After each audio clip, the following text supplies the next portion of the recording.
Et si on remontait le temps?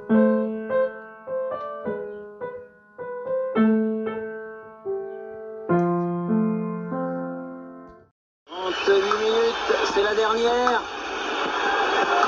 Allez, allez. Trezeguet. Wiltor. Et but.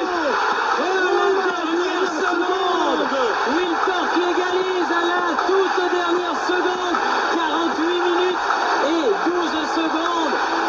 C'est incroyable, c'est irrespirable. Mais la France revient.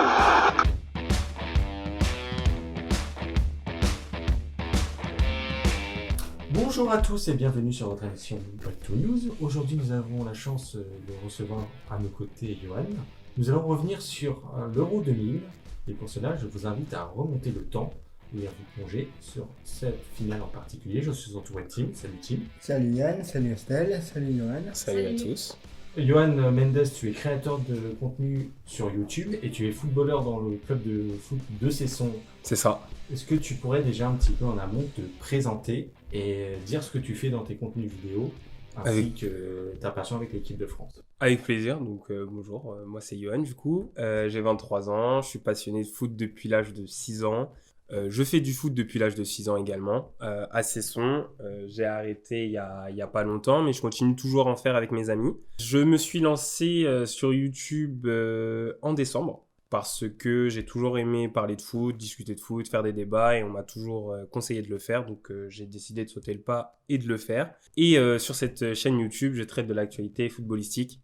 Il faut que je rajoute un peu plus de contenu parce que pour l'instant, j'ai sorti que 2 vidéos et c'est un peu léger.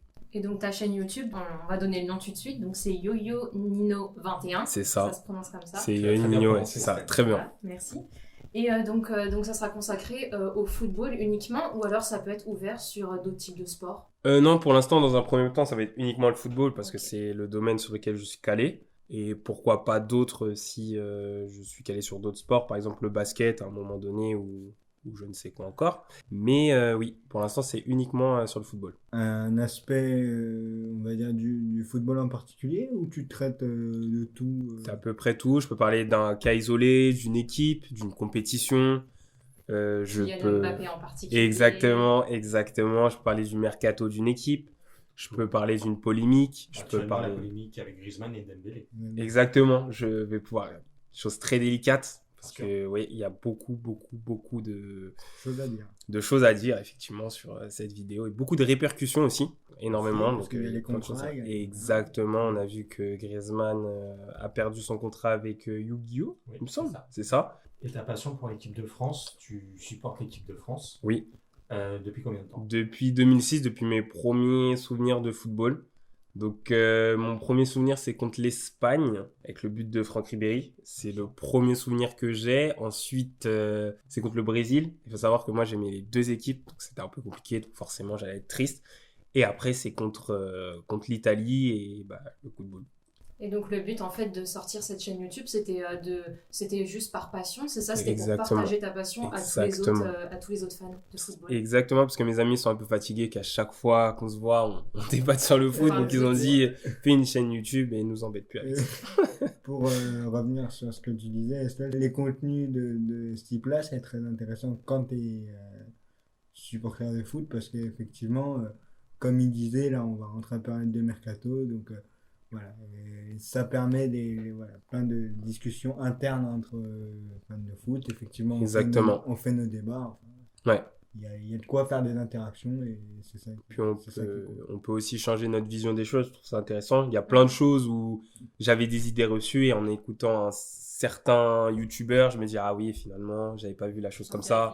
Exactement. Puis même au sein même de ça nous ta enrichit, communauté. Ouais. Hein, oui, aussi. Voilà, aussi, même si elle est très réduite.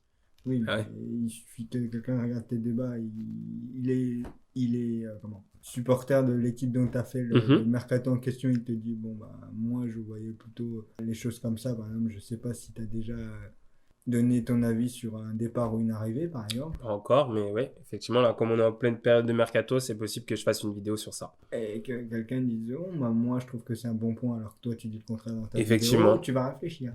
Oui, effectivement, oui, ça va me donner oui. S'il a de bons arguments, bien évidemment. Oui. Cette chaîne, c'est uniquement pour partager la passion commune du football et voilà.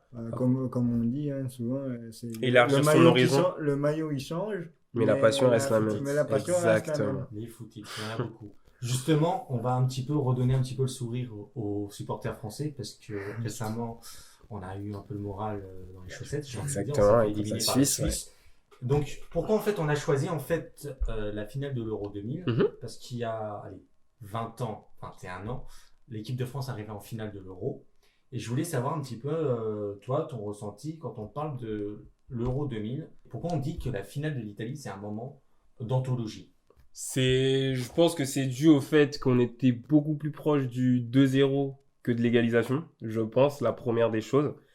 La deuxième des choses aussi, c'est qu'on a eu un parcours vraiment difficile et que ça aurait mérité qu'on aille au bout. Et heureusement, on a réussi à la remporter à la fin.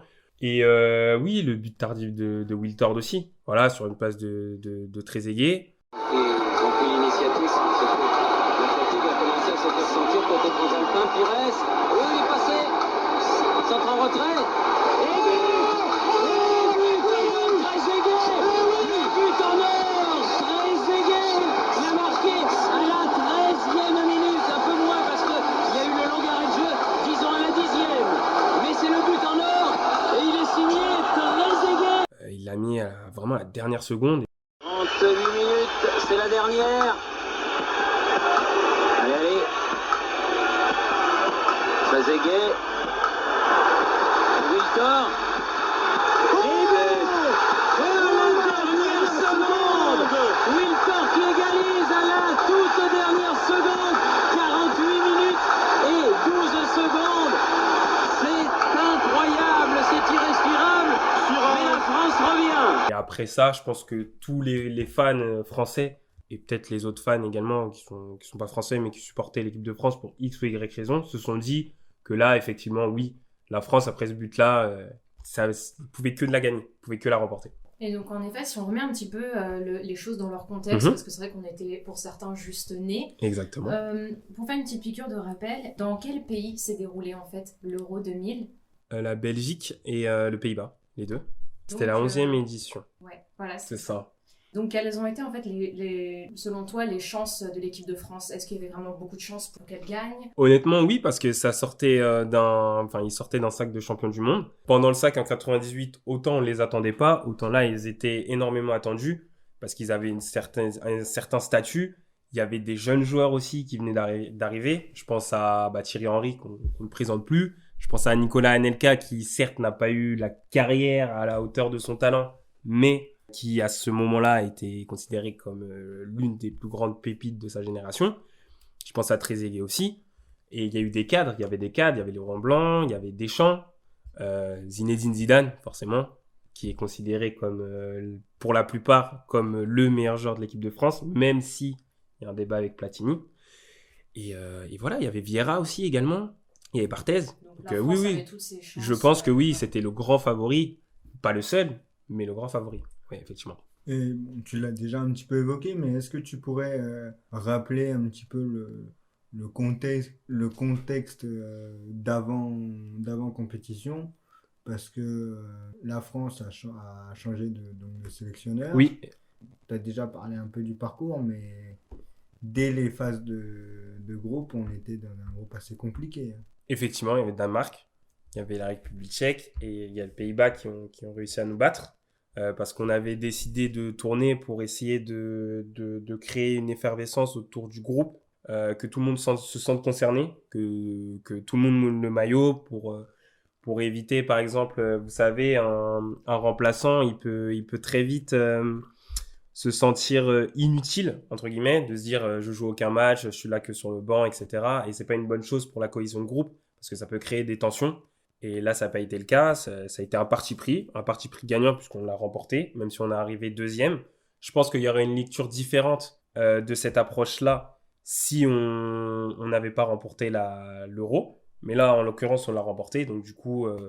Paris gagnant voilà. pour Roger Lemaire. Paris gagnant pour le Roger Lemaire, effectivement. Ouais. Puis même, tu reviens sur le fait que ça peut créer des conflits au sein du groupe. Il faut se rappeler aussi qu'en 98, Bernard Lama, qui était le deuxième gardien effectivement, de Fabien Barthez, n'a disputé aucun match. aucun match de la Coupe du Monde. Mhm. Et est-ce que tu penses que le fait que tout le monde a été concerné, bon, tu as à peu près donné la réponse, il y avait une polémique il n'y a pas eu si longtemps où Bernard Lama s'était confié en disant qu'il avait mal vécu le fait de ne pas être sélectionné et que là, le fait de montrer à tout le monde que, ok, vous êtes en équipe de France, vous êtes soudés, il faut avoir la culture de la gagne. Sauf que dans ce match-là, malheureusement contre les Pays-Bas, Mhm. on perd 3-2. Oui.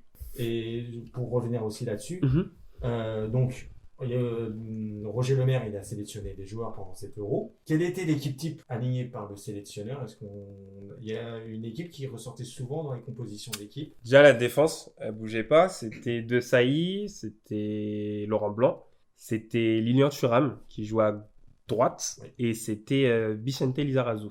Ensuite, au milieu, on avait le duo Deschamps et Vieira, Ouais. accompagné de Zinedine Zidane qui occupait le poste de numéro 10. Et ensuite, il y avait Djorkaeff et il y avait Thierry Henry. Et la pointe pouvait changer, même si à la fin de la compétition, c'était plutôt Dugarry qui était titulaire, si je dis pas de bêtises. Anelka avait joué le premier match, Wiltord avait joué le second. Trezeguet, exactement. L'attaquant de pointe changeait, mais sinon, la base de l'équipe de France, c'était celle-ci. Et pourquoi on dit que cette équipe a été beaucoup plus forte en 98? Ah oui, en 98 qu'en 2000. Ouais. Il y a plusieurs raisons. Déjà, je pense que le statut, comme je l'ai dit précédemment, en 98, on n'est pas du tout attendu, alors qu'en 2000, on a le statut de favori. Mhm. Ensuite, il y a le fait que sur toutes les lignes, il y avait que des... On était fort partout. Je veux dire, en défense, on était fort. Au Les milieu, jeunes aussi ont pris de la maturité. exactement. Il y a la maturité du groupe. Les anciens qui ont pu encadrer et de nouvelles pépites qui ont été lancées. Je pense à Thierry Henry, je pense à Anelka, je pense à Wiltord, je pense à Trezeguet. Et voilà, je pense que c'est ça. C'est le fait que le groupe est pris en maturité et qu'il a été renforcé par de très jeunes talents, de très très bons talents, effectivement.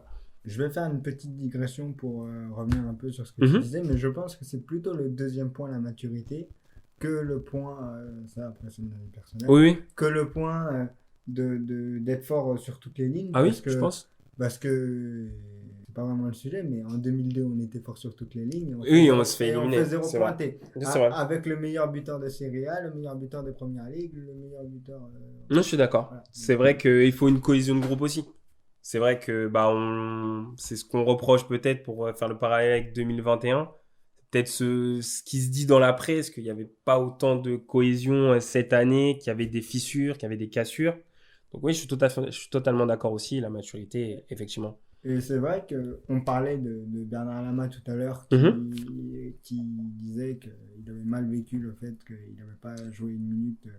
Est-ce que tu penses que, je vais l'appeler le cas Lama, mais c'est pas le seul, hein, ça a changé, on va dire, la perception des sélectionneurs qui généralement maintenant font généralement tourner au troisième match de poule en disant bon bah les remplaçants, je vous fais jouer histoire de laisser concerner un petit peu. Je pense, oui, totalement. Je pense que ça a changé la perception des choses, comme tu l'as très bien dit.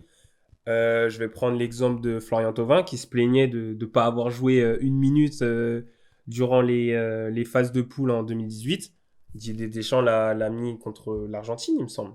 Donc oui, ça crée c'est une cohésion. C'est pour que tout le monde... Adil Rami n'a pas joué, mais ça, c'était un choix. Oui, mais il a été déterminant dans le facteur de l'ambiance. Exactement, exactement. Pendant la Coupe du Monde. Il aurait Exactement. pu se plaindre. Il a toujours été professionnel. Exactement. Il y a des joueurs qui... Oui, c'est vrai. Il y a des joueurs qui ont besoin pour se sentir concernés de jouer. Et pour moi, il faut les faire jouer. Il faut que tout le monde se sente concerné. Et pour créer la meilleure cohésion de groupe possible, parce qu'on se manque beaucoup d'idées des gens qui disaient que l'ambiance, c'est primordial dans un groupe de football. Mais il l'a très bien vu en 98, il l'a très bien vu en 2000, et il l'a vu en 2016 et en 2018. Et en tant qu'entraîneur. Exactement. Et en tant qu'entraîneur lorsqu'il était à Monaco. Je suis persuadé que Monaco, s'ils sont allés aussi loin, c'est parce qu'il y avait une bonne cohésion. On parle de l'équipe de France, on a bien vu la seule Coupe du Monde, j'ai pas envie de revenir là-dessus parce que ça va m'énerver, mais ça va énerver tout le monde, où il y a une mauvaise ambiance, où voilà, ça se paye cash. Ces messieurs ils voulaient pas se faire la passe parce qu'ils s'attendaient pas, on a bien vu où ça nous a mené. Exactement. Dernier du groupe, 0 point, alors qu'on avait 1 point, alors qu'on avait un groupe présumé, j'ai bien dit présumé, facile. Avec un point en plus, c'est pas le débat. Voilà. Tout ça pour dire qu'en fait, on peut pas on peut pas dire que l'ambiance n'y est pour rien. Dans un Exactement, je suis totalement d'accord, je te rejoins sur ce point-là. C'est très important.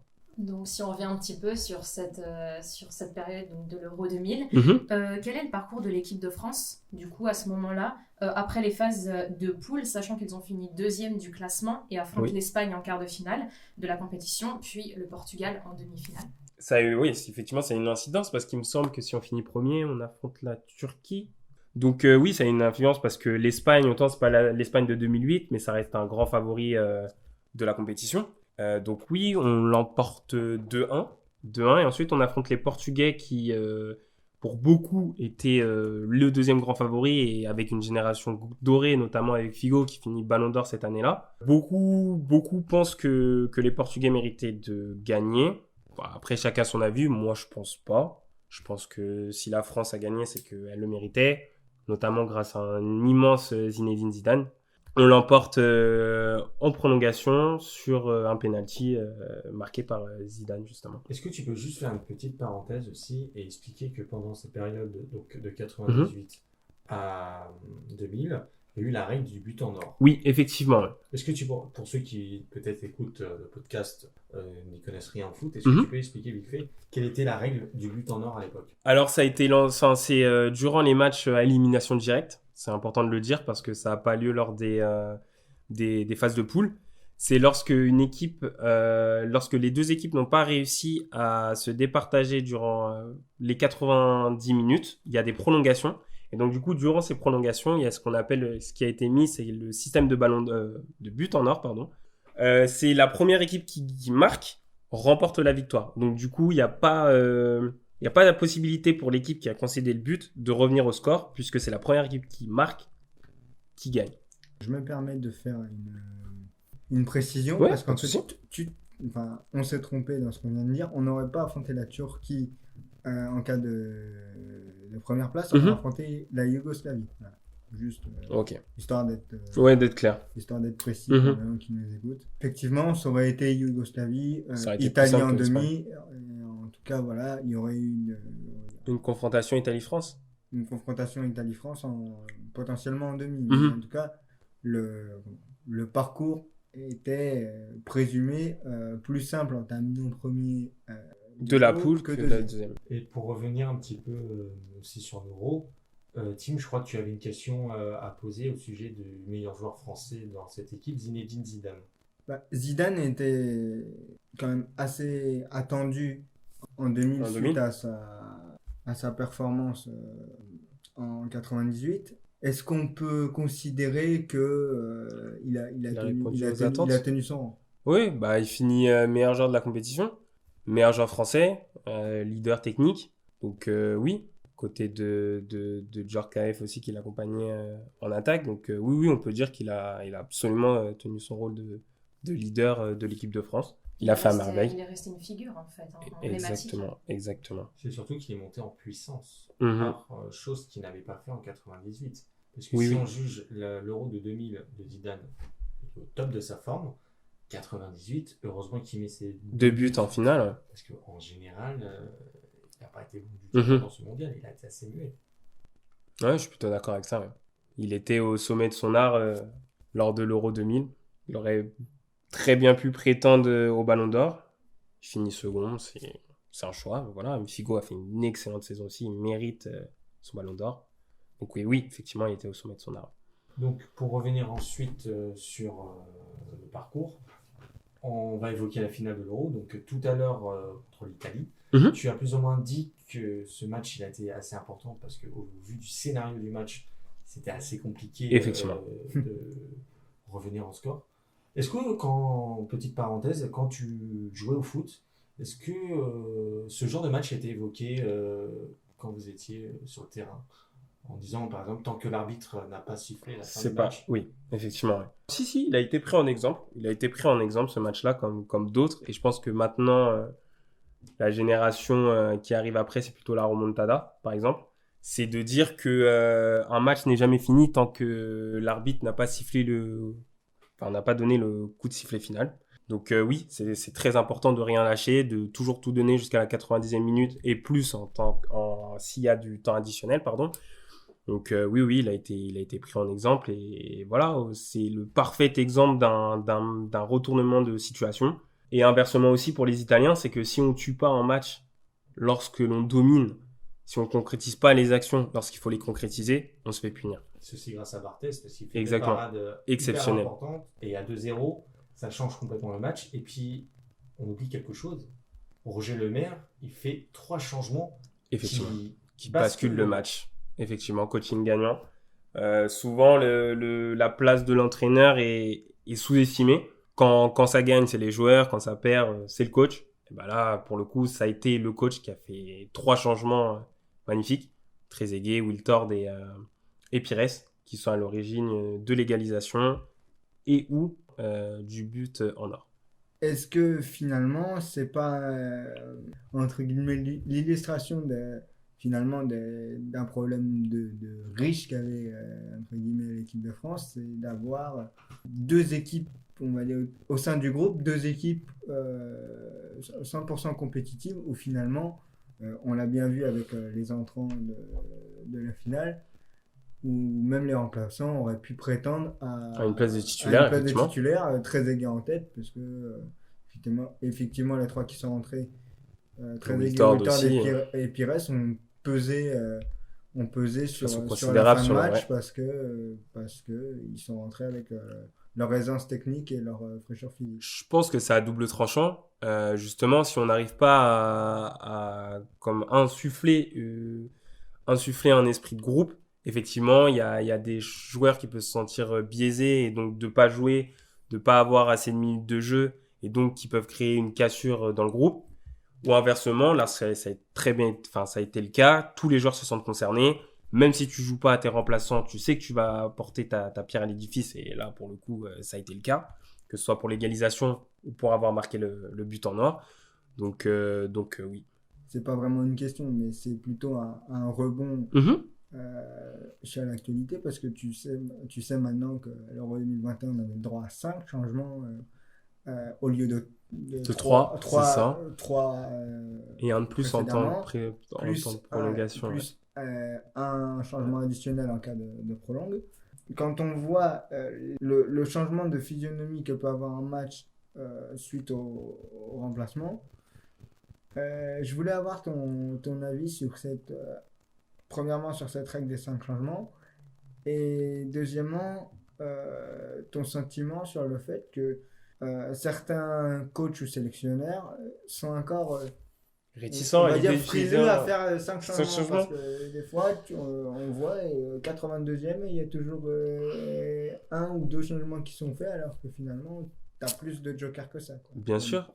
Bah déjà, c'est un contexte particulier parce que les joueurs n'ont pas eu de repos depuis mars 2020 avec la coupure du Covid.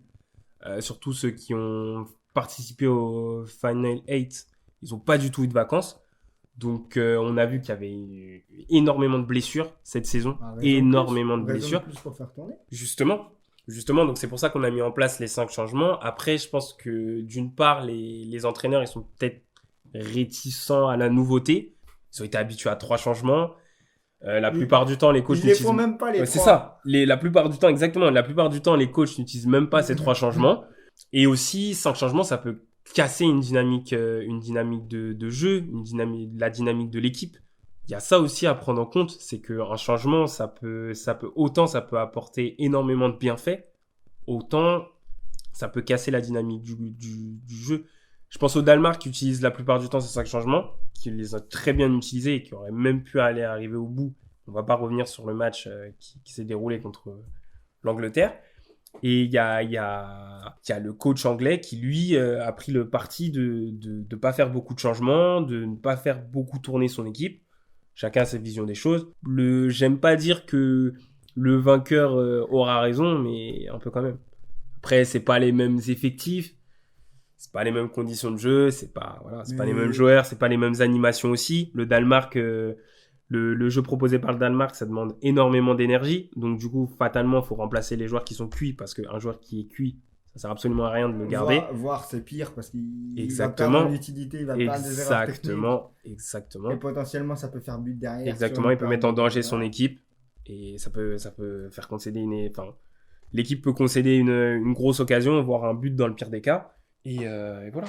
Voilà. Et il y a des équipes où Antoine Griezmann, beaucoup disent qu'il fallait pas le changer. Didier Deschamps a pris ce parti-là. Après, c'est un peu trop facile de jeter la pierre sur Deschamps. Donc voilà. C'est pour dire que chacun a son avis. Oui, et puis Moi, je suis partisan d'utiliser le plus de remplaçants possible si ça ne casse pas la dynamique du groupe, si ça ne casse pas la dynamique du match et de l'équipe. Ça dépend beaucoup en fait du système. Exactement, et de la philosophie. exactement. Les joueurs qu'on Si a. tu es dans un système qui demande beaucoup d'énergie, tu es forcé de remplacer changement. parce que les joueurs sont cuits. Après, il y a des joueurs qui peuvent pas jouer à ce poste-là. Si tu joues plutôt en contre, finalement, tu t'es pas tant dépensé que ça. Donc, c'est le fameux 3-5-2. C'était un parti très après, mais bon, on va pas revenir sur ça. Sur les considérations mathématiques, parce que sinon, on va avoir des problèmes. C'était à ça de passer, et c'est pas passé, voilà, c'est pas grave. Ça finit en problème. Voilà. Mais je vais faire une digression. Mhm. Il y a l'article je crois que c'était le Guardian, Oui. ou un journal britannique qui se demandait s'il n'y avait pas une solution pour les prochaines grandes compétitions et les prochains euros à venir, qui serait plus juste, je crois que c'était le mot qui était employé, que les tirs au but pour départager une équipe. Pour départager un match après la prolongation, parce que je les cite, les tirs au but, c'est la grande loterie. Ouais, mais j'ai entendu qu'il y avait une alternative comme pour faire du pile ou face, c'est encore pire. C'est encore pire. Je trouve que c'est ce qui malheureusement fait le charme de cette compétition, c'est au contraire, moi je trouve pire. Mais il y a eu il fut un temps où il y avait des clubs qui gagnaient des titres au pile ou face et qui remportaient des championnats. Je préfère largement les pénaltys. Oui, je prends ce système. Moi aussi, les pénaltys, je pense que en même temps, enfin, ça, je vais me donner mon avis perso. Mais pour moi, c'est une phase de jeu que les joueurs, y compris les gardiens, parce qu'on l'a bien vu avec la demi-finale d'Europa League, ils peuvent être amenés à en tirer. Donc, je suis pour le fait qu'en fait, c'est une phase de jeu que les joueurs se doivent de travailler. Et si tu sais pas tirer tes pénaltys ou que tu les envoies sur la station spatiale internationale, c'est ton problème. Oui. Après, on peut pas faire durer indéfiniment les prolongations. Mais du coup, donc, faut bien, ce n'est pas une loterie. Bien départager. Je trouve que c'est le terme le plus juste. Voilà. Après, oui, un penalty, ça se travaille. Après, il y a tout ce qui est côté émotionnel qu'on a tendance à sous-estimer. Je pense à Kylian Mbappé qui, pour moi, je pense qu'il sait tirer un penalty. Il n'y a pas de souci sur ça. Mais là, il y a la pression. Exactement. Il est fatigué. Il a 120 minutes de jeu dans les jambes. Voilà. Vu qu'on parle d'ordre de tirage au sort, je sais pas si vous avez ce même sentiment-là, mais moi, et c'est valable pour l'ensemble des euros. C'est pour ça que ça rentre aussi dans le thème. Mm-hmm. Je pense qu'on a sous-estimé le fait de tirer en deuxième position lors de penalty. Je suis totalement d'accord. Pour moi, quand tu tires en premier, on va dire que tu as plus de chances de l'emporter, parce qu'à partir de la mort subite, si jamais tu tires en premier, même si tu rates, tu te dis, mon gardien, il va peut-être rattraper ma bêtise derrière. Alors que on va dire que mentalement, je pense que c'est pas la même chose, parce que quand tu tires en deuxième, à partir d'un moment, tu sais que si tu loupes, c'est terminé. Je suis totalement d'accord avec toi, et c'est ce que l'a très bien dit Piqué, il me semble. Piqué a très bien expliqué dernièrement, c'est qu'effectivement, la deuxième équipe, statistiquement, perd plus les tirs au but que la première, et comme tu l'as très bien dit sur la mort subite, voilà, le premier qui s'élance, il loupe, il se dit, bon, le gardien, il peut toujours l'arrêter, il y a un petit espoir, alors que si tu la loupes, pour le deuxième, tu la loupes. C'est fini. C'est plus possible. D'autres questions ? Non, je pense qu'on a fait le tour. Non, je pense qu'on a fait le tour. Ouais, je pense. C'était très intéressant, en tout cas. Merci de m'avoir invité. Merci à toi d'avoir accepté l'invitation. Voilà. Pas de souci. Nous arrivons donc à la fin de cet épisode consacré purement au football. Nous te remercions, Johan, pour ton analyse. Si le football vous intéresse, n'hésitez pas à jeter un œil à sa chaîne YouTube YoYo Nino 21. Nous tenons également à remercier tout particulièrement Raphaël Gauthier, auteur des quelques notes de piano que vous entendez au début de chacun de nos épisodes. Si ce podcast vous a plu, pensez à nous laisser un commentaire et à nous suivre sur nos réseaux sociaux, Instagram, Facebook, LinkedIn. Un grand merci pour votre écoute et à très bientôt pour un nouvel épisode de Back to News.